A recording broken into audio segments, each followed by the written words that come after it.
Shell expansion in subprocess. Possible duplicate, Python subprocess wildcard usage. Using the Python 2.6 subprocess module, I need to run a command on a src.rpm file that I am building with a previous subprocess call. Unfortunately, I am working with spec files that are not consistent, so I only have a vague idea of what the file name of the src.rpm should look like. For instance, I know the name of the package and the extension in something named package-version.src.rpm, but not the version.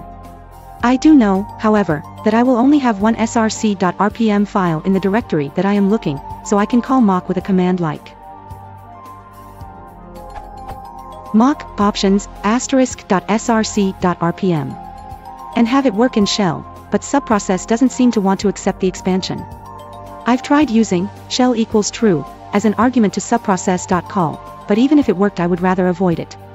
How do I get something like subprocess.call mock ***src.rpm.split to run?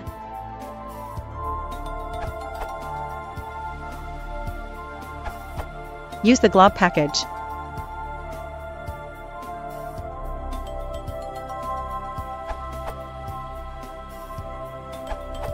The wildcard asterisk has to be interpreted by the shell. When you run subprocess.call, by default it doesn't load a shell, but you can give it shell equals true as an argument. If you want to support the channel, please consider watching and subscribing.